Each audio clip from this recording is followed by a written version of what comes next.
Saat aku melahirkan ibu mertua malah menikahkan suamiku dengan pelakor di sebuah hotel mewah. Mereka syok saat tahu aku adalah pemilik hotel itu dan kugagalkan pernikahan suami dengan pelakor lalu kubalas mereka hingga sengsara.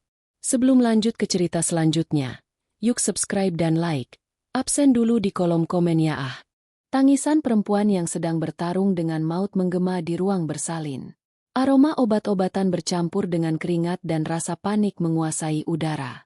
Di atas ranjang, tubuh Alia bergetar hebat. Keringat dingin menetes dari dahinya, membasahi anak rambut yang menempel di pipi pucatnya. Kedua tangannya mencengkeram erat spray rumah sakit, seolah itu satu-satunya pegangan hidup di tengah rasa sakit yang tak tertahankan.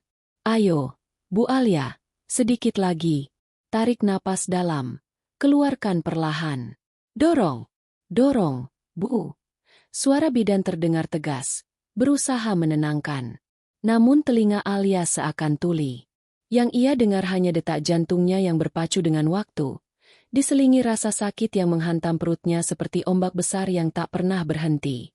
Ia ingin menyerah, tapi ia tahu di dalam rahimnya ada kehidupan kecil yang menunggu untuk dilahirkan. Matanya basah, bukan hanya karena rasa sakit, melainkan juga karena kekecewaan yang begitu dalam. Di saat terberatnya, sosok yang ia harap ada di sisinya justru menghilang. Raka, bisiknya lemah. Ia mencari-cari sosok suaminya. Sudah berjam-jam ia berada di ruang bersalin, namun Raka tak pernah muncul. Padahal, sebelum masuk rumah sakit, Alia sudah berulang kali menghubungi suaminya, berharap Raka menemaninya menyambut malaikat kecil mereka. Namun, yang ia dapat hanya nada sambung dingin. Tak ada jawaban. Tak ada kabar. Air matanya jatuh lagi. Kenapa dia nggak ada di sini? Bukankah seharusnya ini momen paling penting buat kami berdua? Bidan yang berada di sampingnya sempat melirik dengan iba, lalu berkata pelan, "Sabar ya, Bu. Tidak semua suami bisa kuat menemani proses persalinan. Mungkin Pak Raka menunggu di luar." Alia ingin percaya. Ia ingin yakin bahwa Raka hanya menunggu di balik pintu, tak sanggup melihat darah dan teriakan. Tapi hatinya berbisik lain. Ada sesuatu yang salah. Ada sesuatu yang Raka sembunyikan darinya. Sakitnya kontraksi berikutnya kembali menghantam. Alia menjerit. Tubuhnya melengkung menahan perih. Bidan memberi isyarat pada perawat untuk bersiap. "Dorong sekali lagi, Bu. Saya sudah bisa lihat kepalanya. Ayo, demi anak ibu." Dengan sisa tenaga, Alia mengerahkan seluruh kekuatannya. Ia memejamkan mata, menggigit bibir sampai hampir berdarah. Ia mendorong, mendorong lagi, hingga akhirnya, tangisan bayi pecah memenuhi ruangan. Seorang bayi mungil, merah, dengan tangisan nyaring, diangkat oleh bidan. "Selamat, Bu. Bayinya sehat. Laki-laki." Alia menangis terisak. Tangannya gemetar saat bayi itu diletakkan di dadanya. Ia menatap wajah mungil itu, merasakan detak jantung kecilnya, dan seketika semua sakit yang tadi menyiksa seolah menguap. "Anakku," bisiknya. "Akhirnya kamu datang juga. Maaf, Nak. Ibu sendirian di sini. Seharusnya ayahmu yang pertama kali menyambutmu." Tangisnya pecah. Rasa bahagia bercampur dengan perih yang membakar hatinya. Beberapa jam kemudian, setelah proses persalinan selesai, Alia terbaring lemah di ranjang ruang rawat. Bayinya tertidur pulas di boks kecil di sampingnya. Alia menatap langit-langit kamar rumah sakit dengan mata kosong. Hatinya tetap terasa hampa. Ketukan pintu membuatnya menoleh. Ia berharap Raka masuk dengan wajah penuh penyesalan, membawa bunga, atau setidaknya menatap dirinya dan bayi mereka dengan bangga. Namun bukan Raka yang muncul. Sosok yang berdiri di depan pintu justru membuat Alia terhenyak. Bu Ratna. Lirihnya. Ya, ibu mertuanya. Perempuan parubaya dengan dandanan mewah dan aura angkuh yang selalu membuat Alia merasa kecil. Ratna melangkah masuk, menatap bayi di boks dengan ekspresi datar. "Oh, jadi ini cucu saya," ucapnya tanpa senyum. Seakan-akan bayi itu hanya sekadar benda baru di rumahnya. Alia berusaha tersenyum sopan meski lelah. "Iya, Bu. Cucu pertama ibu. Laki-laki." Ratna hanya mengangguk, lalu mengedarkan pandangan ke seluruh ruangan. Raka mana? Dia tidak ada di sini? Tanyanya, meski jelas-jelas tahu jawabannya. Pertanyaan itu menusuk Alia seperti belati. Ia menggigit bibir, mencoba menahan air mata. Saya juga tidak tahu, Bu. Dari tadi saya hubungi, tidak diangkat. Seketika Ratna tersenyum miring, senyum yang penuh sindiran. Ya, mungkin saja Raka sedang sibuk dengan urusannya. Tidak semua lelaki tahan berada di dekat istri yang teriak-teriak kesakitan, kan? Nada ucapannya terdengar seperti racun. Alia merasakan tubuhnya semakin lemah, bukan karena melahirkan, tapi karena disindir sedemikian kejam oleh perempuan yang seharusnya menyayanginya. Ratna mendekati boks bayi, menatap cucunya sebentar, lalu berkata dingin, "Semoga saja anak ini tidak mewarisi kelemahan ibunya. Karena jujur saja, saya tidak pernah suka kamu untuk Raka." Kata-kata itu menghantam Alia lebih keras daripada rasa sakit melahirkan. Air matanya mengalir tanpa bisa dibendung. "Bu." Suaranya tercekat. "Kenapa ibu selalu membenci saya? Apa salah saya?" Ratna menatapnya dengan sorot mata penuh kebencian. "Salahmu adalah menikah dengan anak saya. Kamu bukan pilihan saya. Kamu bukan perempuan yang sepadan untuk Raka. Dan cepat atau lambat, saya akan pastikan Raka bersama wanita yang lebih pantas." Setelah berkata begitu, Ratna melangkah pergi begitu saja, meninggalkan luka baru yang menganga di hati Alia. Alia menangis keras. Ia menoleh ke arah bayinya, menggenggam tangan mungil itu dengan erat. "Nak, sepertinya jalan kita tidak akan mudah. Ayahmu tidak ada di sini, dan nenekmu membenciku. Tapi ibu janji, ibu akan melindungimu. Apapun yang terjadi." Tangisan Alia bergema di kamar yang sepi. Ia tidak tahu bahwa di luar sana, tepat di saat dirinya berjuang antara hidup dan mati demi melahirkan, Raka justru sedang berada di pelukan wanita lain. Dan malam itu, tanpa ia duga, pengkhianatan besar sudah menunggu di depan pintu kehidupannya. Malam semakin larut. Lampu kamar rumah sakit menyinari wajah pucat Alia yang masih berusaha pulih setelah persalinan. Bayi kecilnya tidur pulas di boks dengan selimut biru lembut. Sesekali merengek pelan, lalu diam kembali. Suasana hening itu seharusnya menenangkan, tapi tidak bagi Alia. Dadanya terasa sesak. Sejak tadi, ia menunggu Raka. Ia ingin suaminya datang, mengucapkan selamat, bahkan sekadar menatap anak mereka. Namun telepon yang ia lakukan berulang kali tetap tak terjawab. Nada sambung seakan menjadi jawaban dingin atas hatinya yang berteriak-teriak. Ia memejamkan mata, mencoba menenangkan diri. Mungkin Raka sibuk, mungkin ia panik, atau mungkin ia hanya terlalu takut melihat darah. Alia mencoba memberi 1000 alasan. Tapi di hatinya, ada firasat buruk yang tak bisa ia tolak. Keesokan paginya, seorang perawat masuk untuk memeriksa kondisi Alia dan bayinya. Sambil mencatat hasil tekanan darah, perawat itu berkata dengan nada hati-hati, "Bu, maaf kalau saya lancang. Semalam, saya sempat lihat Pak Raka." Alia langsung menoleh cepat, penuh harap. "Suami saya? Dia ada di sini semalam." Perawat itu ragu sejenak, lalu mengangguk. "Iya, Bu. Tapi, beliau tidak masuk ke ruang bersalin. Saya lihat beliau ada di lobi hotel dengan seorang wanita." "Apa?" Wajah Alia langsung memucat. "Iya, Bu. Mereka tampak dekat sekali. Saya kira itu saudara atau keluarga. Tapi, cara mereka bergandengan tangan." Perawat itu buru-buru menutup mulutnya, menyesal sudah terlalu banyak bicara. "Maaf, Bu. Saya mungkin salah lihat." Namun bagi Alia, kata-kata itu sudah cukup untuk menusuk jantungnya. Ia menggenggam erat selimut. Tubuhnya bergetar. Tidak, tidak mungkin. Tapi hatinya tahu, itu sangat mungkin. Sebab selama beberapa bulan terakhir, ia sudah sering curiga. Alia masih ingat jelas. Beberapa kali ia menemukan percakapan aneh di ponsel Raka. Nama, Mira, muncul berkali-kali. Saat ia bertanya, Raka hanya menjawab santai, Itu rekan kerja, jangan terlalu cemburuan. Ia juga ingat, ada aroma parfum asing di kemeja suaminya. Bukan parfum pria, melainkan wangi bunga yang lembut dan manis, seperti wangi perempuan. Saat ia menanyakan, Raka marah besar, menuduh Alia berlebihan. Semua itu kembali menghantui pikirannya sekarang. Apa benar? Saat aku berjuang antara hidup dan mati melahirkan anaknya, dia justru bersama wanita itu. Gumam Alia dengan suara serak. Air matanya jatuh. Ia menatap bayi mungil di sampingnya. Nak, ayahmu, kemana? Kenapa dia lebih memilih wanita lain daripada kita? Menjelang siang, Ratna datang lagi. Kali ini dengan penampilan lebih mewah.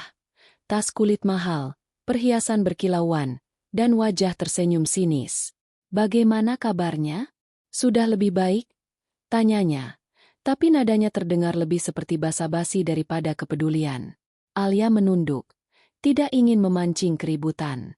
Alhamdulillah, Bu. Bayinya juga sehat. Ratna melirik bayi itu sebentar. Lalu mendengus. Ya, semoga saja. Tapi kamu jangan terlalu berharap Raka akan selalu ada untukmu. Lelaki itu butuh istri yang bisa mendukungnya, bukan yang hanya bisa menyusahkan. Perkataan itu menusuk lagi. Alia berusaha menguatkan diri, tapi akhirnya ia memberanikan diri bertanya. Bu, apa ibu tahu di mana Raka? Dari semalam saya hubungi, tapi tidak ada jawaban. Perawat bilang, dia bersama seorang wanita. Senyum Ratna melebar. Tatapannya menusuk seperti belati. Akhirnya kamu tahu juga. Alia tertegun. Apa maksud ibu? Ya, Raka memang bersama Mira. Wanita yang jauh lebih pantas untuknya daripada kamu. Alia merasakan jantungnya hampir berhenti berdetak. Mira? Benar. Mira cantik, pintar, kaya, dan tahu bagaimana memperlakukan Raka. Tidak seperti kamu yang hanya bisa membuatnya sengsara. Jadi, berhentilah berpura-pura tidak tahu. Raka lebih bahagia dengan Mira. Bu, saya baru saja melahirkan anaknya. Anak cucu ibu. Kenapa ibu malah mendukung Raka dengan wanita lain? Suara Alia bergetar, penuh luka. Ratna tertawa sinis. Karena sejak awal aku tidak pernah merestui pernikahan kalian. Kamu cuma numpang hidup di harta keluarga kami. Tapi Mira, dia bisa membuat Raka lebih tinggi derajatnya. Jadi, kalau aku harus memilih menantu, sudah jelas aku pilih Mira, bukan kamu. Alia membeku. Kata-kata itu menghancurkan hatinya. Ia merasa seperti sedang berdiri di tepi jurang, dan Ratna dengan sengaja mendorongnya jatuh. Setelah Ratna pergi, Alia terdiam lama. Tangannya menggenggam tangan bayinya erat-erat. Nak, ternyata benar. Ayahmu bersama wanita itu. Dan nenekmu. Dia ingin menggantikan ibu dengan orang lain. Apa aku terlalu bodoh selama ini? Percaya kalau aku dicintai. Tangisnya pecah lagi. Hatinya hancur. Semua janji manis Raka teringat kembali. Janji akan selalu menemani. Janji akan setia. Janji akan mencintai Alia seumur hidup. Semuanya terasa seperti kebohongan besar. Hari berganti malam. Alia tidak bisa tidur. Pikirannya penuh pertanyaan dan kecurigaan. Ia ingin tahu kebenarannya. Ia ingin melihat dengan matanya sendiri. Dengan langkah pelan, Alia turun dari ranjang. Meski tubuhnya masih lemah, ia memaksakan diri berjalan keluar kamar, melewati lorong rumah sakit menuju lobi. Dan di sanalah, ia melihat sesuatu yang menghancurkan hatinya berkeping-keping. Raka duduk di sofa lobi bersama Mira. Mira mengenakan gaun elegan. Rambutnya tergerai indah. Raka menggenggam tangannya erat. Dan mereka tertawa bersama. Seolah dunia hanya milik mereka berdua. Alia berdiri membeku. Tubuhnya gemetar. Matanya panas. Dadanya sesak. Rasanya ia ingin berteriak. Ingin menghampiri dan memukul mereka. Tapi kakinya terasa berat. Dari jauh, ia mendengar Raka berkata, "Sabar, sayang. Sebentar lagi semuanya akan selesai. Kamu akan jadi istriku, Mira." Dan Mira menjawab dengan senyum puas. Aku tidak sabar, Raka. Aku ingin seluruh dunia tahu aku yang paling pantas untukmu. Alia menutup mulutnya dengan tangan, menahan tangis yang hampir meledak. Ia berbalik, melangkah pelan kembali ke kamarnya. Di dalam hatinya, sesuatu yang selama ini tertidur mulai bangkit. Bukan hanya rasa sakit, bukan hanya air mata, tapi juga api dendam yang perlahan menyala. Ia berbisik pada bayinya yang tertidur. "Nak, ibu janji, mereka akan membayar semua ini. Ayahmu, nenekmu, dan perempuan itu. Mereka pikir aku lemah. Mereka pikir aku bisa diinjak. Tapi mereka akan salah besar." Dan malam itu, di ruang rumah sakit yang sunyi, lahirlah bukan hanya seorang bayi mungil, tapi juga tekad kuat seorang perempuan yang terluka. Tekad untuk membalas pengkhianatan dengan harga yang lebih mahal. Hari-hari setelah melahirkan seharusnya dipenuhi kebahagiaan. Namun bagi Alia, yang ada hanyalah duka dan luka. Setiap kali ia menatap bayi mungilnya, ia merasakan kasih sayang yang melimpah. Tetapi di balik itu, perih di hatinya kian dalam. Raka jarang datang menjenguk. Sekalipun muncul, ia hanya sebentar, memberi alasan sibuk urusan kantor. Bahkan, ia hampir tak pernah menggendong anaknya sendiri. Alia hanya bisa tersenyum pahit, meski di balik itu hatinya menangis. Yang lebih menyakitkan, Alia sering melihat pesan singkat dari Mira yang masuk ke ponsel Raka ketika ia tak sengaja memegangnya. Pesan-pesan manja, janji-janji penuh cinta, seolah-olah mereka adalah pasangan sah. Dan Raka tak sedikit pun berusaha menutupi, justru semakin terang-terangan. Ratna pun semakin sering datang, bukan untuk menengok cucunya, melainkan untuk merendahkan Alia. Setiap kata-katanya seperti pisau tajam yang menoreh luka baru. "Lihat dirimu. Baru melahirkan sudah lusuh begini." Tidak heran Raka bosan. Pria mana yang tahan dengan istri yang tak bisa menjaga penampilan? Sindirnya suatu hari. Alia hanya diam, tak ingin memperpanjang. Namun di dalam hatinya, ia berjanji akan mencatat setiap penghinaan itu. Suatu malam, ketika Alia masih berbaring di ranjang sambil menyusui bayinya, ponselnya bergetar. Sebuah pesan masuk dari nomor tak dikenal. "Ada yang perlu kamu tahu. Suamimu akan menikah dengan Mira besok. Tempatnya di Hotel Diamond Palace. Jam 7 malam. Jangan diam saja." Alia terkejut. Jantungnya berdegup kencang. Tangannya gemetar memegang ponsel. Menikah? Raka. Dengan Mira. Air matanya mengalir deras. Luka yang sempat ia coba sembuhkan kini kembali terbuka. Tapi di tengah rasa sakit itu, muncul sesuatu yang tak terduga. Sebuah tawa lirih penuh getir. "Menikah di hotel itu? Haha, sungguh ironis.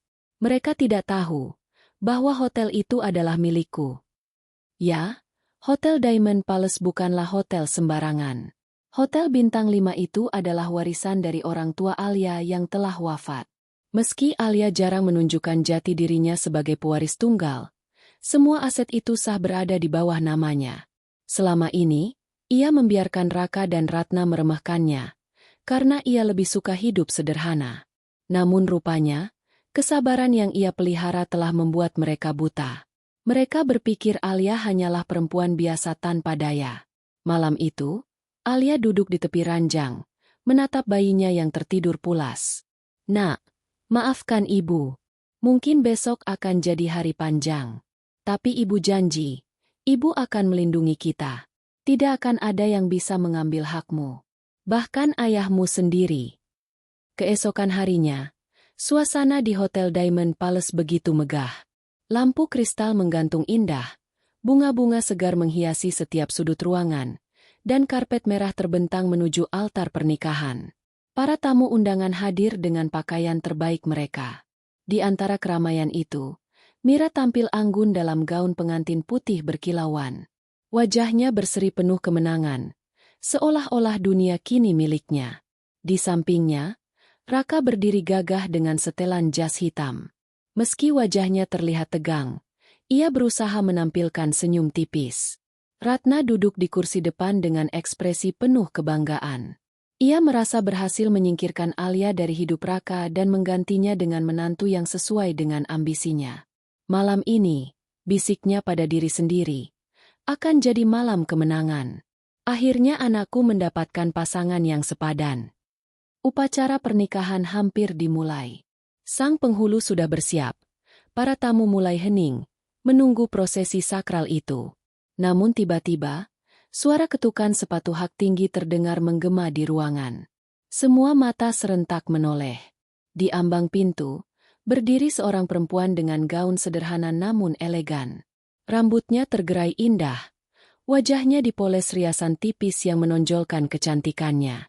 Meski baru beberapa hari melahirkan, aura keanggunannya memancar kuat, membuat semua orang terperangah. Itu adalah Alia. Langkahnya mantap, tatapannya tajam, penuh wibawa. Para tamu mulai berbisik-bisik. Bukankah itu istrinya Raka?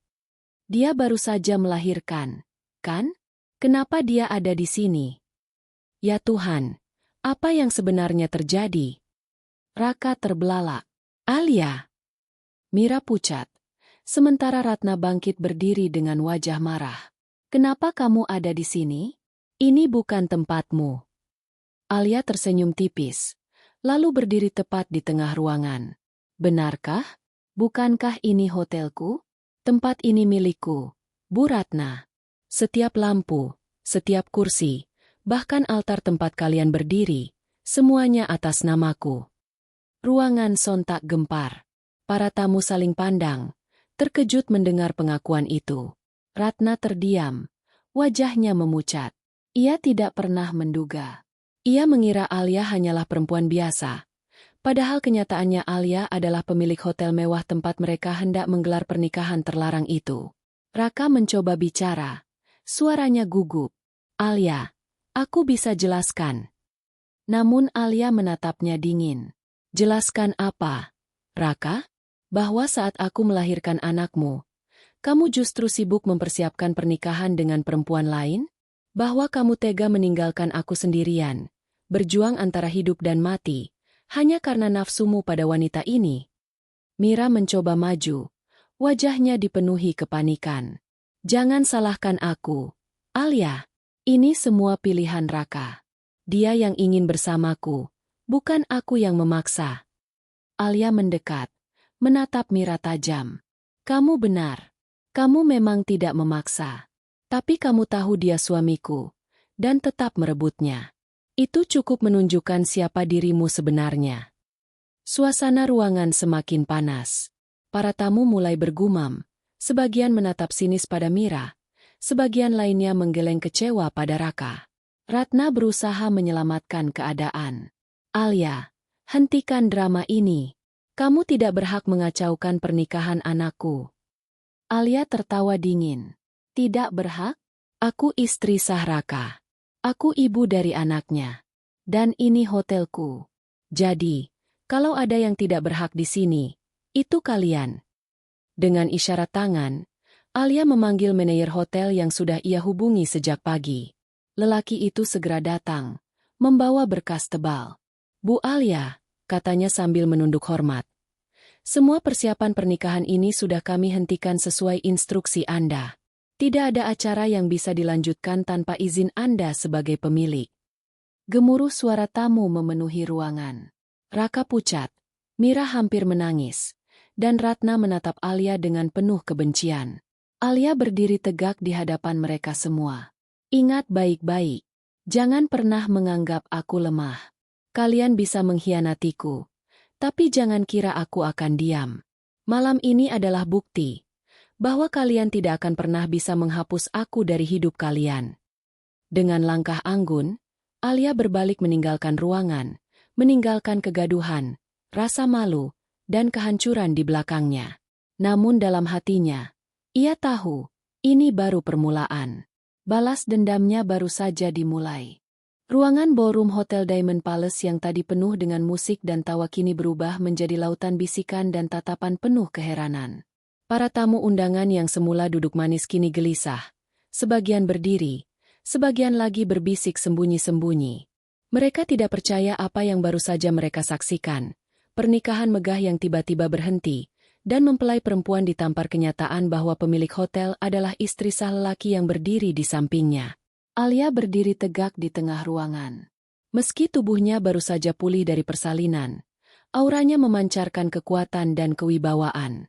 Wajahnya tidak lagi menunjukkan kelemahan seorang ibu muda yang ditinggalkan suaminya, melainkan sorotan dingin seorang perempuan yang siap menuntut balas. "Silakan lanjutkan acara ini kalau kalian bisa," ucap Alia dengan suara lantang yang bergema ke seluruh sudut ruangan. "Tapi jangan lupa, kalian sedang berada di bawah atap yang aku miliki. Tanpa izinku, tidak ada satupun pernikahan yang akan terlaksana di sini." Semua orang terdiam.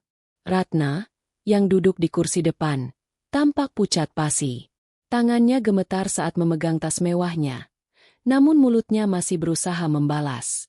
"Kamu pikir dengan harta kamu bisa menghentikan kami?"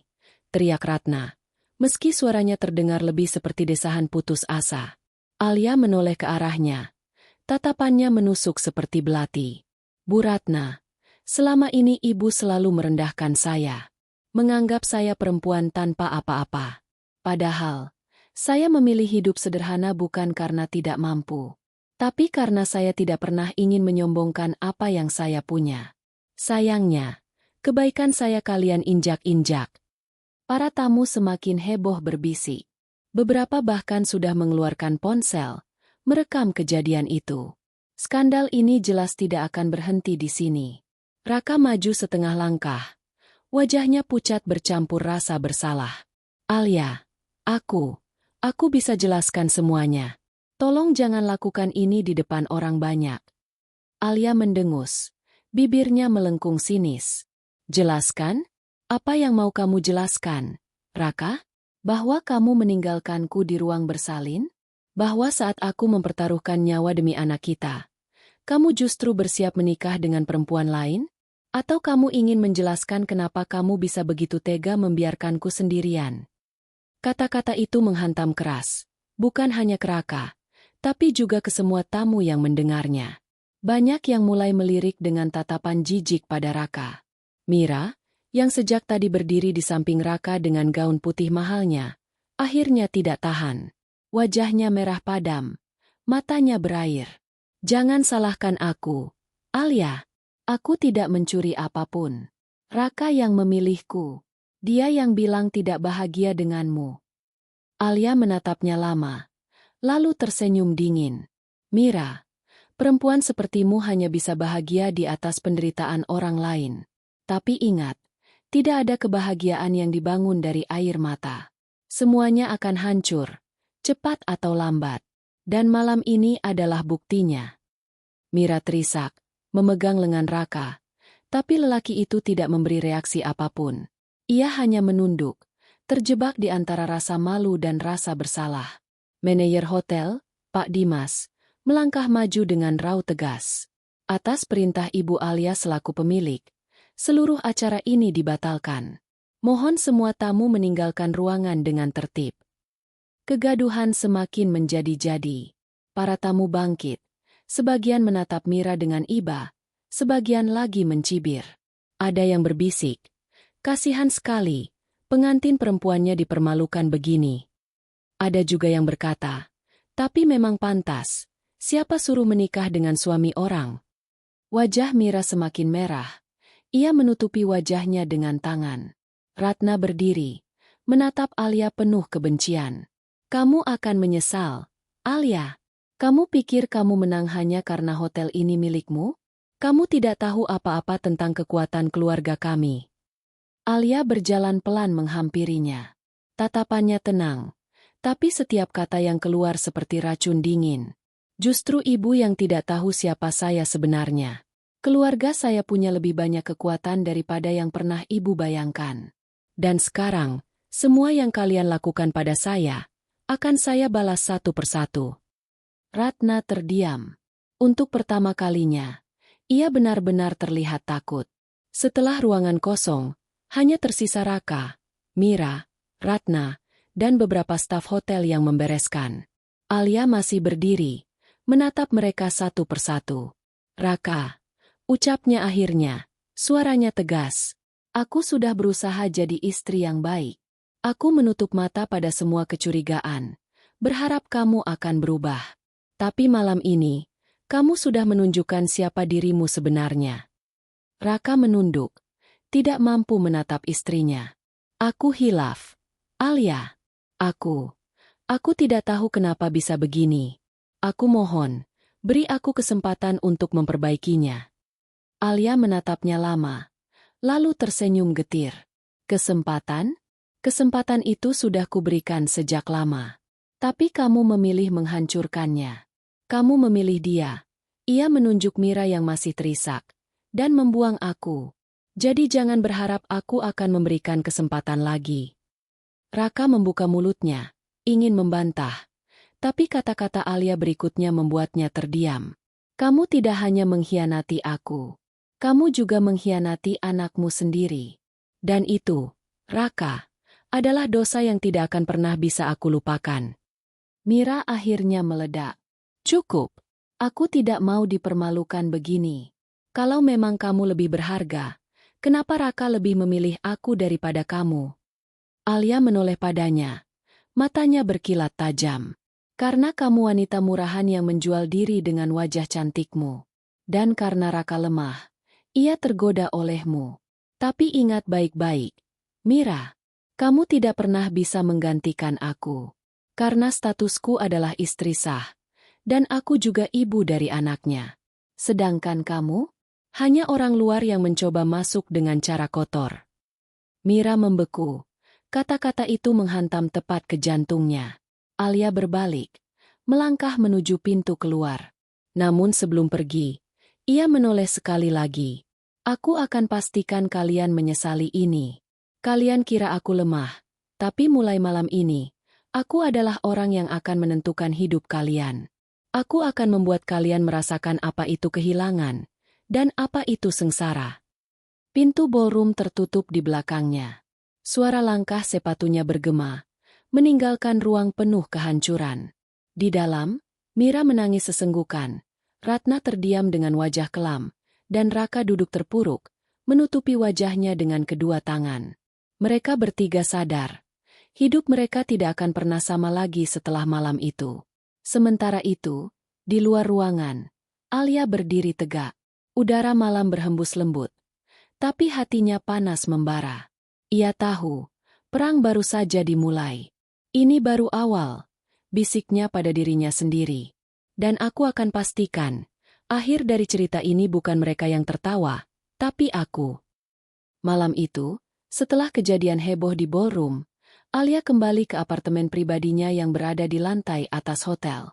Unit itu mewah, dengan pemandangan kota yang berkilauan dari balik jendela kaca raksasa. Dari luar, orang akan berpikir hidup Alia sempurna, cantik, kaya, dan berkuasa. Namun begitu pintu apartemen tertutup, kesunyian menyergap, dan semua topeng ketegaran yang tadi ia tunjukkan runtuh perlahan. Alia berjalan pelan ke kamar bayi. Di sana, putrinya yang baru lahir terlelap dengan wajah polos. Dadanya naik turun dengan ritme tenang. Tangis kecil sempat terdengar, namun segera reda begitu perawat pribadi menggoyangkan buayan. Alia duduk di kursi goyang, menatap anaknya lama-lama. Sayangku, bisiknya lirih. Air mata mulai mengalir. Mama minta maaf karena kau lahir di tengah badai ini. Kau seharusnya mendapat ayah yang menyambutmu dengan pelukan, bukan seorang pengkhianat yang malah bersanding dengan wanita lain. Alia terisak. Suaranya pecah. Tangannya gemetar saat menyentuh pipi mungil bayinya. Semua amarah yang tadi ia tampakkan di hadapan orang banyak kini berubah menjadi kesedihan yang selama ini ia pendam. Tak ada yang tahu betapa sepinya Alia selama ini. Dari luar, ia terlihat sebagai istri setia yang selalu mendukung suami, mengorbankan waktu, tenaga, bahkan mimpinya sendiri demi kebahagiaan rumah tangga. Ia rela menahan diri ketika Raka mulai jarang pulang, selalu beralasan sibuk bekerja. Ia menutup mata meski hatinya berulang kali merasakan ada yang salah. Ia bahkan tetap berusaha tersenyum saat tubuhnya lemah karena hamil besar. Sementara Raka sibuk keluar kota bersama rekan bisnisnya, yang ternyata tidak lain adalah Mira. Dan puncaknya, malam itu, Saat ia sedang berjuang antara hidup dan mati melahirkan anak mereka, Raka malah berdiri di pelaminan dengan wanita lain. Luka itu terlalu dalam untuk bisa disembuhkan dengan kata maaf. Beberapa jam kemudian, Alia duduk di ruang kerja apartemennya. Meja kayu besar penuh dengan dokumen. Laptop terbuka menampilkan laporan keuangan hotel. Namun matanya kosong, pikirannya melayang-layang. Suara ketukan pintu membuatnya tersadar. Perawat masuk pelan, lalu berkata, "Bu, Pak Dimas ingin bertemu. Katanya penting." Alia mengangguk. "Silakan masuk." Pak Dimas, manajer hotel yang setia dan sudah lama mengenal Alia, masuk dengan wajah khawatir. "Ibu, apa Anda baik-baik saja?" Alia menarik napas panjang, mencoba menahan emosi. "Saya baik-baik saja, Pak Dimas. Justru saya berterima kasih karena Anda sigap tadi. Kalau tidak, mungkin acara itu masih berlanjut." Pak Dimas menunduk hormat. "Sudah menjadi tugas saya, Bu. Tapi, izinkan saya bicara jujur. Tadi saya lihat sendiri, Bu Alia kuat sekali di depan mereka semua. Tapi saya tahu, di dalam hati Anda pasti sangat terluka." Air mata Alia kembali mengalir, meski ia buru-buru menyekanya. "Benar, Pak. Rasanya seperti seluruh dunia runtuh di hadapanku. Tapi saya tidak bisa menunjukkan kelemahan itu di depan mereka. Saya harus tetap berdiri. Karena kalau tidak, mereka akan semakin menginjak saya." Pak Dimas menatapnya dengan iba. "Saya mengerti. Dan percayalah, Bu, semua karyawan di hotel ini berdiri di belakang Anda. Mereka sudah muak melihat keluarga suami Anda memperlakukan Anda seolah bukan siapa-siapa." Kata-kata itu membuat Alia merasa tidak sepenuhnya sendirian. Ada orang-orang yang masih peduli, yang masih setia. Setelah Pak Dimas pergi, Alia kembali duduk sendirian. Ia mengambil album foto dari rak, membuka halaman demi halaman. Ada foto pernikahannya dengan Raka, senyum yang dulu tulus, janji yang dulu terasa suci. Ada foto-foto liburan, momen-momen kecil yang kini terasa seperti kebohongan besar. Tangannya berhenti di satu foto. Dirinya sedang hamil besar, tersenyum bahagia sambil memegang perut. Raka berdiri di sampingnya, tersenyum pula. Alia meremas foto itu. Air matanya jatuh menodai kertas. "Semua ini bohong," gumamnya. "Kamu tidak pernah benar-benar mencintaiku." "Ya, Raka?" Hatinya terasa remuk. Tapi di tengah tangisnya, perlahan tumbuh sesuatu yang lebih kuat, tekad. Keesokan harinya, berita skandal itu sudah tersebar di media sosial. Video Alia yang menghentikan pernikahan Raka dan Mira viral di mana-mana. Judul-judul berita penuh sensasi bermunculan. Drama di pernikahan mewah. Istri sah gagalkan suami yang menikah diam-diam dengan pelakor. Pemilik Hotel Diamond Palace bongkar skandal suami dan wanita lain. Air mata ibu yang dikhianati. Kisah Alia jadi sorotan publik. Komentar-komentar netizen pun bermunculan. Banyak yang mendukung Alia, memujinya sebagai perempuan kuat. Ada pula yang mencaci Raka dan Mira habis-habisan. Alia membaca semua itu dengan hati bergejolak. Ia tidak meminta simpati publik, tapi melihat banyak orang yang memihaknya memberinya semacam kekuatan baru. Sementara itu, di rumah Ratna, suasana mencekam. Mira menangis terus-menerus, merasa dipermalukan. Ratna marah besar, memaki Alia berkali-kali. Perempuan itu harus dihancurkan. Tidak boleh dia yang menang. Ratna berteriak. Raka hanya duduk terdiam, wajahnya kusut. Ia tidak bisa menyangkal kebenaran. Semua ini terjadi karena dirinya. Ia yang mengkhianati Alia, ia yang memilih Mira, dan kini ia harus menanggung malu di hadapan semua orang. Namun yang paling menghantui pikirannya adalah kata-kata Alia tadi malam. "Kamu juga mengkhianati anakmu sendiri." Itu menusuk jauh ke dalam hatinya. Kembali di apartemen hotel, Alia berdiri di balkon, memandang lampu-lampu kota. Angin malam meniup rambutnya. Dan dalam kesunyian itu ia berbicara pada dirinya sendiri. Air mata ini sudah cukup lama jatuh tanpa ada yang melihat. Tapi mulai sekarang, aku tidak akan lagi menangis karena mereka. Aku akan bangkit. Demi anakku. Aku akan menunjukkan pada dunia bahwa aku tidak butuh suami pengkhianat, tidak butuh mertua yang merendahkan, dan tidak butuh pelakor yang menjatuhkan. Aku cukup dengan diriku sendiri. Matanya masih sembab, tapi di balik sembab itu ada api yang menyala-nyala. Dan mulai besok, mereka yang akan menangis. Bukan aku. Pagi itu, sinar matahari menembus kaca besar apartemen Alia. Bayi mungilnya masih terlelap. Sementara Alia duduk di meja kerja dengan secangkir kopi hitam di tangan. Wajahnya masih menyimpan kesedihan, tapi sorot matanya berbeda. Ada tekad yang jelas terbaca. Semalam ia menangis, meluapkan seluruh perih. Tapi hari ini, ia sudah membuat keputusan. Inilah saatnya memulai langkah balas dendam. Alia membuka laptop, menelusuri data-data yang sudah ia simpan lama. Ia bukan hanya pemilik hotel, ia juga memiliki saham di beberapa perusahaan yang selama ini tidak pernah ia ungkapkan kepada siapapun, termasuk suaminya. Harta warisan orang tuanya dan hasil kerja kerasnya sendiri membentuk jaringan bisnis yang kuat. Selama ini ia membiarkan Raka dan keluarganya merasa lebih berkuasa. Padahal sebenarnya, jika ia mau, ia bisa menjatuhkan mereka kapanpun.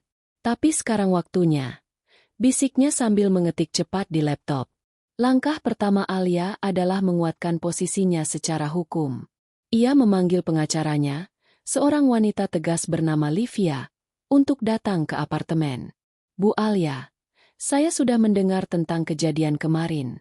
Video itu sudah viral. Posisi Anda di mata hukum sangat kuat, kata Livia setelah duduk di ruang tamu. Alia mengangguk. Saya ingin segera mengajukan gugatan cerai. Tapi bukan hanya itu. Saya juga ingin memastikan hak asuh anak sepenuhnya di tangan saya. Raka tidak pantas menyentuh putrinya. Livia tersenyum tipis. Itu bisa diatur.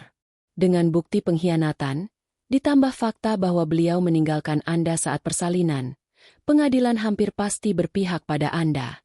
Apalagi dengan publikasi besar-besaran yang sudah ada, citra Raka benar-benar jatuh. Alia meneguk kopinya. Bagus. Dan satu lagi, saya ingin menahan semua fasilitas yang selama ini Raka nikmati dari hotel ini. Mobil, kartu akses, rekening tambahan, semua. Livia mengangguk mantap. Akan segera saya urus, Bu. Hari itu juga, Raka menerima kabar mengejutkan. Saat ia mencoba masuk ke parkiran hotel dengan mobil mewah pemberian Alia, kartu aksesnya ditolak. Satpam menghentikannya dengan sopan tapi tegas. Maaf, Pak Raka. Data akses Anda sudah tidak berlaku. Ini perintah langsung dari pemilik. Raka melongo, wajahnya merah padam. Apa maksudnya ini? Aku suami dari Ibu Alia. Satpam menatapnya dengan tenang. Mohon maaf, Pak, kami hanya menjalankan perintah. Raka merasa dipermalukan. Beberapa tamu hotel melihat kejadian itu. Bisik-bisik sambil menatapnya dengan rasa ingin tahu. Tak berhenti di situ, keesokan harinya Raka juga menerima surat pemberhentian dari posisi konsultan di salah satu cabang bisnis milik Alia. Posisi yang sebenarnya hanya formalitas, sekadar membuatnya merasa berguna. Semua fasilitas finansial yang ia nikmati dari Alia kini ditarik satu persatu. Raka panik. Ia terbiasa hidup mewah, dan sekarang semua itu terancam hilang. Sementara itu, Ratna tak kalah tertekan. Reputasi keluarga mereka hancur di mata sosialita. Grup arisan yang dulu selalu memuji kebesaran keluarganya kini penuh dengan cibiran. Aku dengar menantumu pemilik hotel itu, Ratna. Hebat sekali dia bisa menjegal pernikahan anakmu. Salah satu teman arisan menyindir dengan senyum palsu. Ratna pulang dengan muka masam, melempar tas ke sofa. Perempuan itu, dia sudah keterlaluan. Semua orang menertawakan kita. Namun Mira, yang masih trauma karena dipermalukan di pernikahannya, mulai melemah. Bu, mungkin sebaiknya kita berhenti melawan.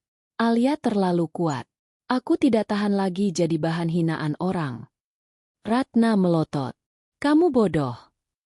Kalau kita menyerah, berarti kita benar-benar kalah. Aku tidak akan biarkan itu terjadi.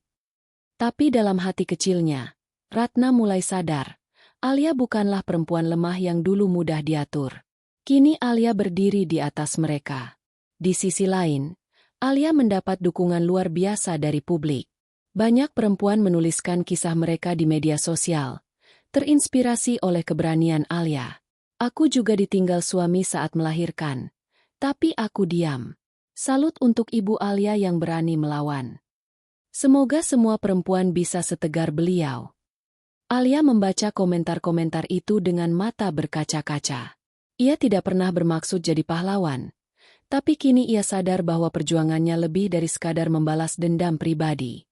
Ia sedang memberi suara bagi banyak perempuan yang diperlakukan tidak adil. Beberapa hari kemudian, Alia melancarkan serangan berikutnya. Ia tahu Mira bekerja di sebuah perusahaan fashion sebagai model dan brand ambassador. Dengan koneksi bisnisnya, Alia menghubungi salah satu pemilik perusahaan itu. Pak, saya rasa reputasi perusahaan Anda akan terancam kalau tetap memakai sosok Mira. Video skandalnya sudah tersebar luas, dan publik mulai memboikot brand yang masih mengontraknya. Tidak butuh waktu lama, perusahaan itu resmi mengumumkan pemutusan kontrak dengan Mira. Mira histeris saat membaca pengumuman tersebut. Tidak, ini pekerjaanku. Masa depanku. Alia pasti di balik semua ini. Ratna mencoba menenangkannya, tapi wajahnya sendiri pucat. Mereka benar-benar mulai merasakan cengkeraman balas dendam Alia. Malam itu, setelah menidurkan bayinya, Alia duduk di balkon. Angin malam menyapu wajahnya, dan ia menatap langit penuh bintang. Di dalam hatinya, masih ada luka yang perih. Ia mencintai Raka dengan tulus. Pernikahan mereka dulu bukanlah kesalahan. Ada cinta yang nyata, ada momen indah yang ia kenang. Tapi semua itu kini ternodai, hancur berkeping-keping. Alia menggenggam segelas anggur merah. Aku menangis begitu lama, dan tak ada yang tahu. Tapi sekarang, sudah cukup. Aku tidak akan lagi menjadi perempuan lemah yang bisa diinjak. Aku akan membuat mereka merasakan apa yang aku rasakan. Air matanya jatuh, tapi kali ini bukan karena kelemahan, melainkan karena tekad. Beberapa hari kemudian, saat Alia sedang berjalan di lobi hotel, ia bertemu dengan Raka. Lelaki itu tampak lusuh, jauh berbeda dari sosok elegan yang dulu. Bajunya kusut, matanya sembab. Alia, tolong dengarkan aku, kata Raka, mencoba mendekat. Alia berhenti, menatapnya dengan dingin. Untuk apa? Semua kata-katamu hanya kebohongan. Raka menggeleng. Tidak, Alia. Aku menyesal. Aku tahu aku salah besar. Aku kehilangan segalanya. Kamu, anak kita, bahkan pekerjaanku. Tolong, beri aku kesempatan memperbaiki semuanya. Alia tersenyum getir. Kesempatan? Raka, kesempatan itu sudah lama kuberikan. Tapi kamu memilih mengkhianatiku. Kamu memilih dia. Raka tertunduk. Air matanya jatuh. Untuk pertama kalinya, Alia melihatnya benar-benar hancur. Namun hatinya tidak luluh. Luka itu terlalu dalam. Pergi, Raka. Ucap Alia akhirnya. Kamu tidak lagi punya tempat di hidupku. Ia melangkah pergi, meninggalkan Raka yang terpuruk di tengah lobi hotel. Alia tahu ini baru permulaan. Ia sudah mengambil langkah pertama, dan masih banyak lagi yang bisa ia lakukan. Balas dendamnya belum selesai, dan ia tidak akan berhenti sampai Ratna, Raka, dan Mira merasakan penderitaan yang lebih dalam daripada apa yang pernah ia alami. Hari-hari berlalu setelah kejadian besar itu, dan berita tentang skandal Raka, Mira, dan Ratna tidak juga mereda. Justru semakin hari semakin panas. Media gosip, portal berita online, bahkan televisi menayangkan ulang video viral pernikahan gagal itu. Nama Alia terangkat sebagai sosok perempuan kuat, sementara nama Raka, Mira, dan Ratna tenggelam dalam lumpur hinaan publik. Ratna yang selama ini dikenal sebagai sosialita anggun mulai kehilangan pamornya. Teman-teman arisannya yang dulu menyanjung kini menjauh. Setiap kali ia datang ke acara perkumpulan, bisik-bisik penuh cibiran selalu terdengar. Itu kan ibu mertua yang menikahkan anaknya dengan pelakor, waktu menantunya melahirkan. Astaga, tega sekali. Malu rasanya punya teman seperti itu. Ratna menahan sakit hati, berusaha tetap tegak dengan tas mewah dan perhiasan berkilau. Tapi tatapan orang-orang menusuk lebih tajam daripada belati. Ia pulang ke rumah dengan wajah pucat, lalu melampiaskan amarahnya pada Raka dan Mira. Semua ini gara-gara kalian. Gara-gara kalian aku jadi bahan tertawaan satu kota, teriaknya. Mira yang sudah hancur karirnya hanya bisa menangis. Bu, jangan salahkan aku terus. Kalau bukan karena cinta Raka padaku, aku tidak akan ada di posisi ini. Raka duduk di sofa, menutup wajahnya dengan kedua tangan. Hidupnya benar-benar berantakan. Ia kehilangan pekerjaannya, kehilangan reputasi, dan yang paling menyakitkan, kehilangan kepercayaan Alia dan hak untuk melihat anaknya.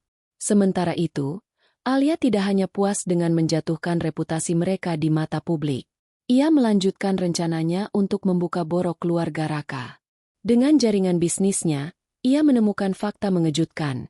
Perusahaan milik keluarga Raka selama ini dikelola dengan cara-cara kotor, termasuk penggelapan pajak dan penyalahgunaan dana investasi. Alia menyusun bukti-bukti itu dengan rapi, lalu menyerahkannya ke media. Tak butuh waktu lama, headline berita muncul. Perusahaan keluarga Ardiansyah diduga terlibat skandal keuangan. Setelah skandal pernikahan, kini bisnis keluarga Raka terancam bangkrut. Berita itu menghantam mereka seperti badai. Para investor menarik diri, saham anjlok, dan nama keluarga Ardiansyah yang dulu terpandang hancur berantakan. Ratna hampir pingsan saat membaca berita itu. Tidak, semua ini fitnah. Tidak mungkin. Namun bukti yang muncul terlalu jelas untuk disangkal. Bagi Raka, pukulan itu terasa lebih berat. Selama ini ia hidup di bawah bayang-bayang kesuksesan keluarganya. Ia tidak pernah benar-benar berjuang sendiri. Semua fasilitas, semua kenyamanan, datang dari nama besar orang tuanya dan harta istrinya. Kini, semuanya hilang. Suatu sore, ia memberanikan diri datang ke hotel untuk menemui Alia. Namun Satpam langsung menghalanginya. Maaf, Pak Raka, Ibu Alia tidak mengizinkan Anda masuk. Raka memohon. Aku hanya ingin melihat anakku sebentar saja. Satpam menatapnya dengan kasihan, tapi tetap teguh. Perintahnya jelas. Pak, mohon jangan memaksa. Raka menunduk. Matanya berkaca-kaca. Ia berjalan pergi dengan langkah gontai, sementara para tamu hotel yang mengenalinya berbisik-bisik, sebagian bahkan merekam diam-diam. Astaga, itu kan Raka? Dulu sombong sekali, sekarang jatuhnya mengenaskan. Pantas, sudah mengkhianati istri setia. Hukuman setimpal. Raka merasa dunianya benar-benar runtuh. Mira pun tak kalah menderita. Setelah kontraknya sebagai model diputus, ia berusaha mencari pekerjaan lain. Namun setiap kali ia datang ke casting atau wawancara, wajah para pewawancara langsung berubah ketika mengenali dirinya. Ah, Anda Mira? Maaf, kami tidak mencari sosok yang punya citra negatif di media. Pintu-pintu terus tertutup di depannya. Lebih buruk lagi, mantan-mantan klien yang dulu dekat dengannya kini terang-terangan menyindir. Dulu sok angkuh, sekarang jadi bahan olok-olok. Karma jalan cepat. Mira kembali ke rumah Ratna dengan wajah hancur. Ia merasa hidupnya benar-benar berakhir. Kenapa Alia harus melakukan ini padaku? Isaknya. Apa salahku selain mencintai Raka? Ratna memeluknya, tapi tatapan matanya kosong. Dalam hatinya, Ratna mulai menyesali pilihannya sendiri. Jika saja ia tidak memaksa pernikahan itu, mungkin semua ini tidak akan terjadi. Suatu malam, Ratna menghadiri pesta sosialita yang dulu selalu menjadi tempatnya bersinar. Ia datang dengan gaun indah, berharap masih bisa mempertahankan gengsinya. Namun begitu masuk ruangan, semua mata menatapnya dengan tatapan merendahkan. Beberapa wanita pura-pura ramah, tapi kalimat mereka menusuk. Ratna, bagaimana kabar menantumu yang hebat itu? Wah, ternyata dia pemilik hotel besar, ya? Aku masih tidak percaya. Kamu sampai menikahkan anakmu dengan pelakor. Itu berita paling memalukan tahun ini. Ratna tersenyum kaku, menahan air mata. Ia tahu, topengnya sudah jatuh. Dunia sosialita yang dulu memujanya kini menyingkirkannya. Pulang ke rumah, ia menatap wajahnya di cermin. Apa yang sudah aku lakukan? Bisiknya. Untuk pertama kalinya, Ratna merasa kalah. Di apartemennya, Alia duduk sambil menggendong bayinya. Senyum tipis terukir di wajahnya. Ia tidak lagi merasa sendirian. Ia tahu perjuangannya masih panjang. Tapi satu demi satu musuhnya mulai goyah. Pak Dimas masuk membawa laporan. Ibu, saham keluarga Ardiansyah terus merosot. Investor lari semua. Media tidak berhenti memberitakan skandal mereka. Alia mengangguk tenang. Bagus. Biarkan semua orang tahu wajah asli mereka. Sudah terlalu lama mereka hidup di balik topeng. Ia mengecup dahi putrinya dengan lembut. Nak, ini semua Mama lakukan untukmu. Agar kelak kamu tidak hidup di bawah bayang-bayang pengkhianatan. 6 titik balik. Namun di balik semua itu, Alia tahu masih ada pekerjaan besar. Menjatuhkan reputasi mereka hanyalah permulaan. Ia ingin mereka benar-benar merasakan apa itu kehilangan. Malam itu, Alia duduk di balkon sambil menatap langit berbintang. Di tangannya ada segelas anggur, dan dalam hatinya berkecamuk rasa puas bercampur getir.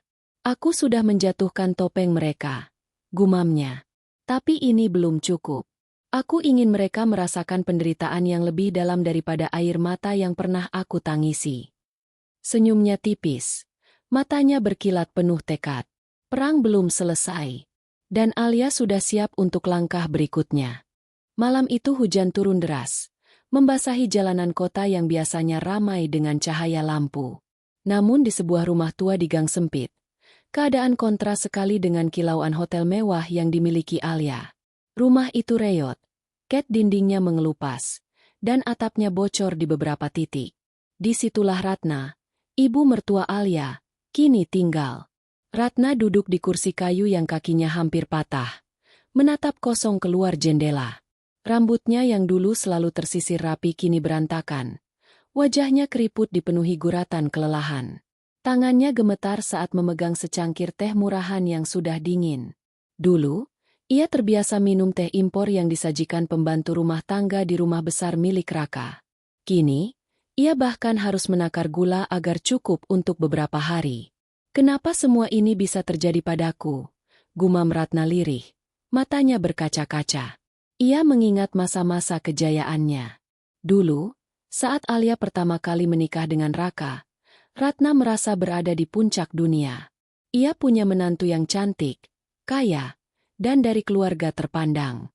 Namun karena keserakahannya, ia ingin lebih. Baginya, Alia terlalu sederhana, terlalu pendiam, dan tidak pandai mencari muka. Ratna lebih menyukai Mira, pelakor yang pandai berbicara manis, selalu memuji, dan membuatnya merasa dihormati. Ratna tidak pernah menyangka pilihannya menjatuhkan Alia justru membawa malapetaka. Kini, Mira menghilang entah kemana setelah semua skandalnya terbongkar. Raka, anak yang dulu ia banggakan, malah ikut jatuh miskin dan tak lagi punya pekerjaan tetap. Semua orang menjauhi keluarga mereka. Ratna menundukkan kepala. Andai aku tidak menikahkan Raka dengan Mira di hotel itu. Andai aku tidak mempermalukan Alia, ucapnya dengan suara parau. Tapi penyesalan selalu datang terlambat. Keesokan paginya, Ratna memberanikan diri keluar rumah untuk membeli kebutuhan dapur seadanya. Uang di dompetnya hanya tinggal beberapa lembar ribuan. Jalanan gang becek membuatnya harus hati-hati melangkah. Begitu tiba di warung, beberapa ibu-ibu menatapnya dengan tatapan sinis. Itu kan Bu Ratna, ibu mertuanya Alia yang kaya itu, ya? Bisik salah satu ibu-ibu. Ah, bukan lagi. Sekarang dia miskin. Katanya anaknya dipecat, menantunya kabur. Karma Kalia, timpal yang lain, tertawa kecil. Ratna menahan perih di dadanya. Ia mencoba pura-pura tidak mendengar, tapi setiap langkah terasa berat. Dulu ia yang sering memandang rendah orang-orang kampung ini. Sekarang, giliran ia dipandang hina. Sesampainya di rumah, Ratna mendapati pintu diketuk keras. Ternyata beberapa debt collector berdiri di depan, menagih hutang lama Raka yang belum dilunasi. "Bu, bilang sama anak ibu, kalau nggak bisa bayar minggu depan, barang-barang di rumah ini kami angkut," kata salah satu debt collector dengan nada mengancam. Ratna ketakutan, tubuhnya gemetar.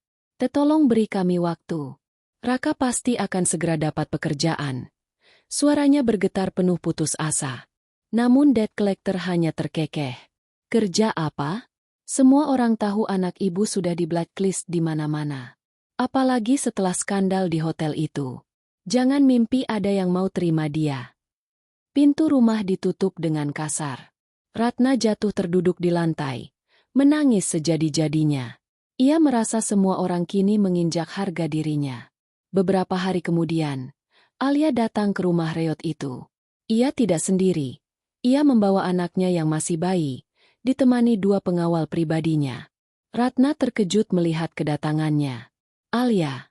Suara Ratna tercekat, antara malu dan marah. Alia berdiri di ambang pintu dengan anggun, mengenakan pakaian sederhana tapi tetap memancarkan wibawa. Ia menatap Ratna dengan tatapan tajam namun tenang. "Ibu, apa kabar?" tanyanya datar. Ratna terdiam. Ada bagian dari dirinya yang ingin meluapkan amarah, menyalahkan Alia atas semua yang terjadi. Tapi ada pula rasa takut karena sadar betul bahwa semua penderitaannya memang buah dari perbuatannya sendiri. "Kenapa kau datang ke sini?" tanya Ratna akhirnya. Alia melangkah masuk tanpa diminta.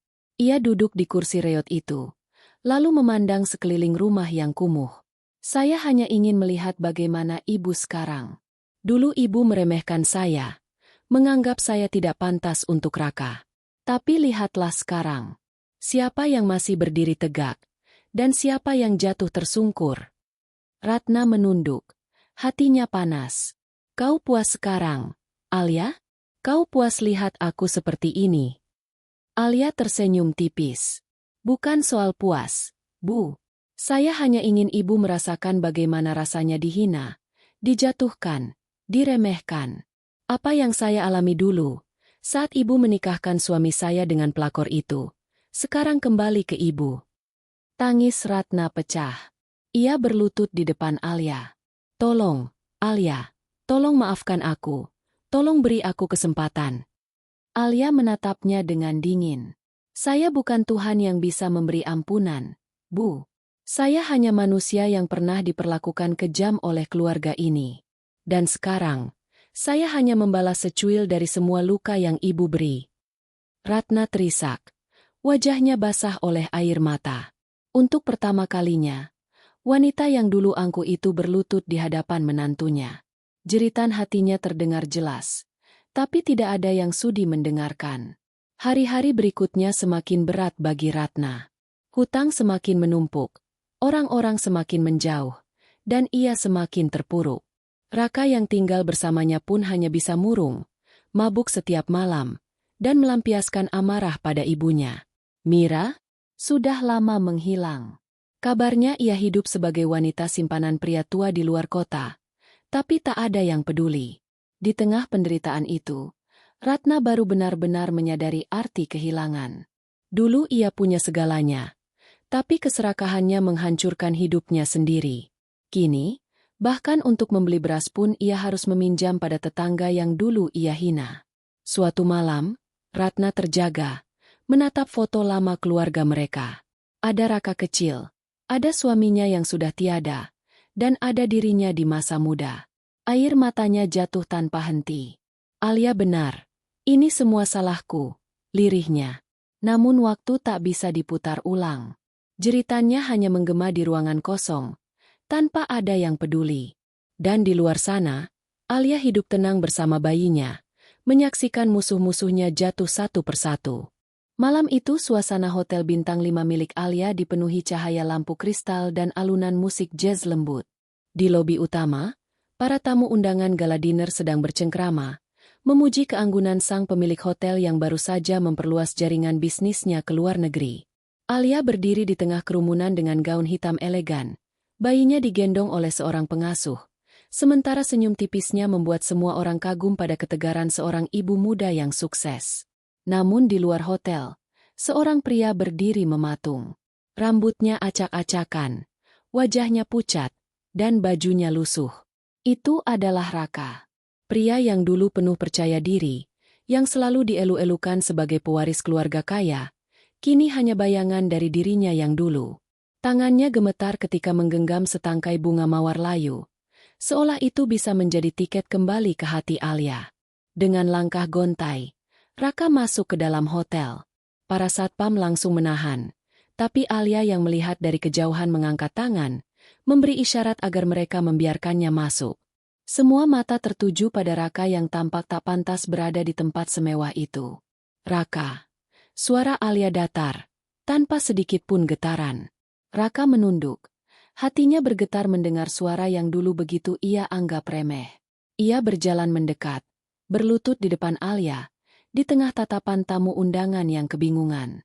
"Alia, tolong, maafkan aku," ucap Raka lirih, matanya berkaca-kaca. Alia menatapnya tanpa ekspresi. "Kau datang ke sini untuk apa?" tanyanya dingin. Aku sudah kehilangan segalanya. Mira meninggalkanku. Ibu terpuruk. Aku dipecat dari semua pekerjaan. Aku hanya punya kau, Alia. Aku menyesal, sangat menyesal." Raka terisak.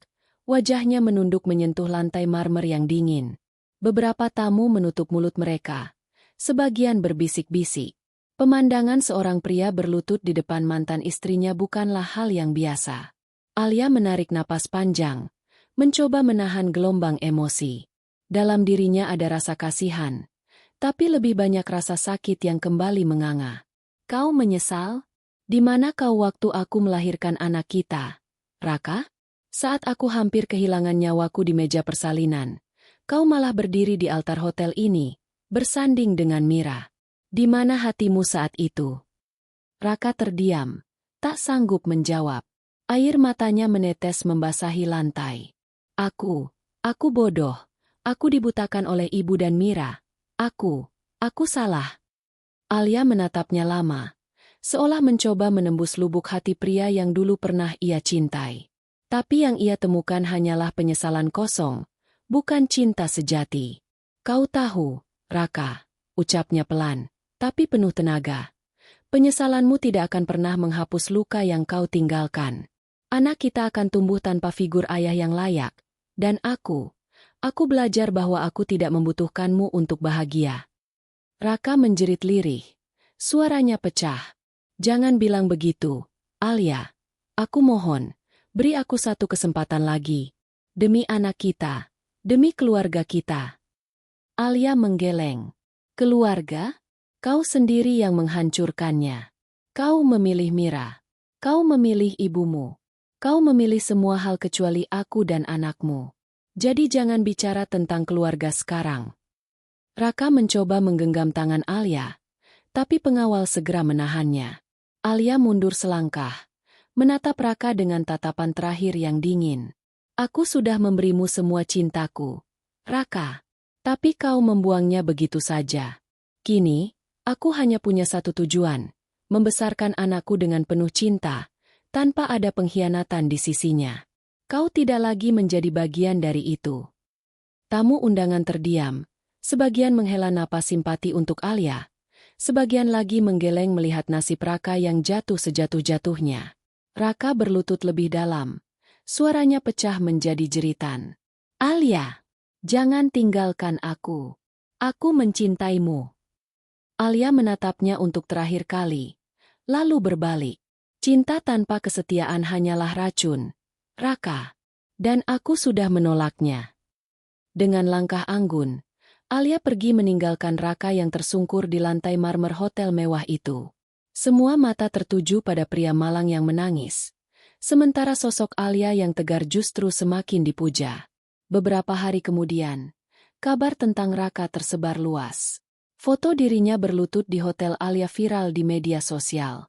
Netizen mengecamnya habis-habisan, menyebutnya pria tak tahu diri yang mengkhianati istri setianya. Nama Raka benar-benar hancur. Tak ada perusahaan yang mau menerimanya lagi. Bahkan teman-temannya pun menjauh. Ratna, ibunya, hanya bisa menangis melihat anaknya yang dulu dibanggakan kini menjadi bahan tertawaan orang. Namun tak ada yang bisa ia lakukan. Semua adalah konsekuensi dari keputusan yang mereka buat bersama. Sementara itu, Alia semakin fokus pada bisnis dan anaknya. Ia membuktikan bahwa dirinya tidak runtuh meski dikhianati. Justru semakin kuat dan berwibawa. Dan Raka hanya bisa menatap dari kejauhan, melihat kebahagiaan Alia yang semakin bersinar tanpa dirinya. Pagi itu matahari bersinar lembut, menembus tirai tipis kamar penthouse di puncak hotel mewah milik Alia. Di ranjang besar yang nyaman, seorang bayi mungil tertawa riang, tangannya menggenggam jari sang ibu. Alia tersenyum, menatap putranya dengan penuh kasih. Wajah polos itu menjadi sumber kekuatan yang membuatnya berdiri tegak melewati badai hidup. "Anakku," bisiknya lembut. "Kau adalah alasan Mama tidak menyerah. Kau adalah bukti bahwa aku mampu melawan dunia." Sejak malam saat Raka tersungkur di hadapannya, Alia merasa beban besar di dadanya terlepas. Ia telah memberi kesempatan terakhir, dan Raka gagal memanfaatkannya. Kini, ia tidak lagi menoleh ke masa lalu. Fokusnya hanya pada dirinya sendiri, anaknya, dan masa depan. Beberapa minggu kemudian, Alia tampil sebagai pembicara utama di sebuah konferensi bisnis internasional. Dengan gaun putih sederhana namun elegan, ia berdiri di panggung megah, dikelilingi para pengusaha dari berbagai negara. Semua mata tertuju padanya. "Kesuksesan tidak datang dari jalan yang mudah," ucap Alia dengan suara tegas. "Kadang, kita harus hancur terlebih dahulu untuk belajar membangun diri kembali. Saya pernah jatuh, dikhianati, bahkan diremehkan. Tapi saya memilih untuk bangkit. Karena hanya dengan bangkit, kita bisa membuktikan bahwa luka bukanlah akhir, melainkan awal dari sesuatu yang lebih besar." Tepuk tangan meriah menggema di ruangan itu. Alia menunduk sedikit, tersenyum, merasa percaya diri seperti belum pernah ia rasakan sebelumnya. Di sudut ruangan, beberapa media memotretnya, mengabadikan momen itu sebagai bukti kebangkitan seorang wanita yang sempat dijatuhkan keluarganya sendiri.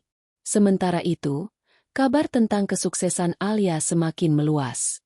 Majalah bisnis menampilkan wajahnya di sampul depan dengan tajuk, "Alia, dari luka ke puncak dunia bisnis." Netizen ramai-ramai menjadikannya inspirasi. Seorang ibu muda yang tidak hanya bertahan dari pengkhianatan, tapi juga mampu berdiri lebih tinggi dari sebelumnya. Berbeda jauh dengan kehidupan Raka, Mira, dan Ratna. Raka kini bekerja serabutan, kadang menjadi sopir online, kadang kuli angkut. Setiap kali ia lewat di dekat billboard besar bergambar Alia, hatinya hancur. Ia tahu, tidak akan pernah lagi bisa menyentuh dunia Alia. Mira hidup dalam bayang-bayang pria tua yang memperlakukannya seperti barang, sementara Ratna semakin tenggelam dalam rasa bersalah dan kemiskinan. Suatu sore, Alia berjalan di taman hotel sambil mendorong kereta bayinya. Angin sepau-sepau membuat suasana begitu damai. Ia berhenti sejenak, menatap langit biru yang luas. Seorang rekan bisnis, Pak Surya, mendekat dan tersenyum ramah. "Alia, saya kagum pada Anda," katanya. "Anda tidak hanya membangun kerajaan bisnis, tapi juga membangun hati yang kuat. Tak banyak wanita yang mampu melawan luka sedemikian rupa." Alia tersenyum, matanya berbinar. "Terima kasih, Pak. Saya hanya belajar dari pengalaman.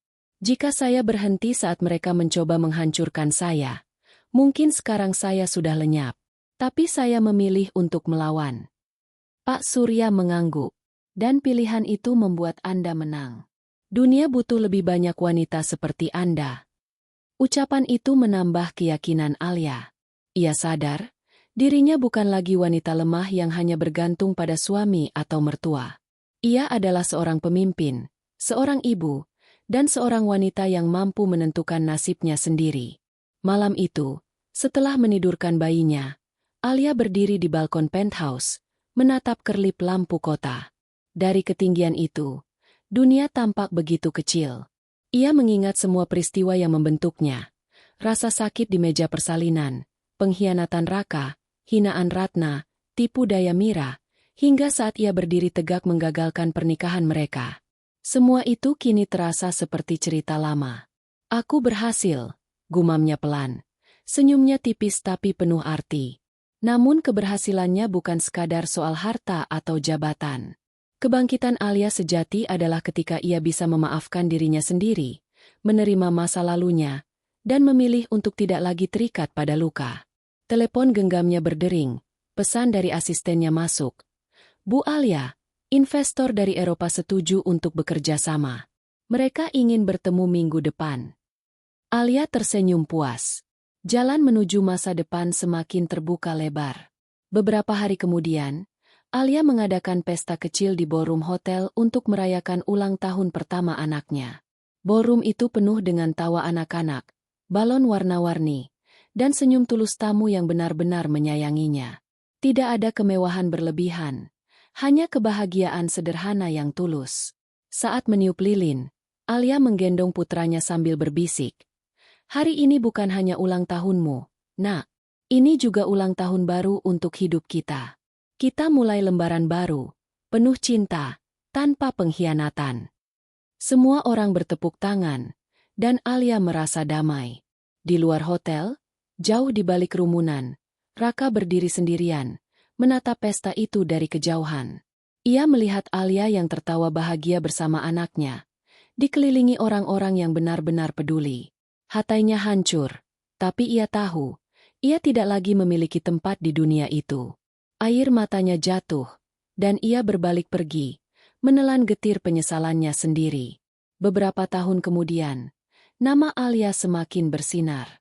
Ia dikenal sebagai salah satu pengusaha wanita paling berpengaruh di Asia. Ia mendirikan yayasan untuk membantu para ibu tunggal, memberikan dukungan agar mereka tidak merasa sendirian menghadapi dunia. Kisah hidupnya menjadi inspirasi, dibukukan, bahkan diangkat menjadi film. Namun bagi Alia, kebahagiaan sejati bukanlah ketenaran, melainkan melihat anaknya tumbuh sehat, cerdas, dan penuh cinta. Setiap malam, sebelum tidur, ia selalu berkata pada dirinya sendiri, "Aku bukan korban. Aku adalah pemenang." Dan benar, ia telah menang. Menang atas rasa sakit, menang atas pengkhianatan, dan menang atas dirinya sendiri. Alia berdiri di jendela hotelnya, memeluk anaknya yang sudah bisa berjalan kecil. Dengan tatapan ke depan, ia tahu, perjalanan hidupnya baru saja dimulai. Senyum terukir di wajahnya. Ia tidak lagi menoleh ke belakang. Masa lalunya hanyalah pelajaran, sementara masa depannya adalah cahaya yang menunggu untuk diraih.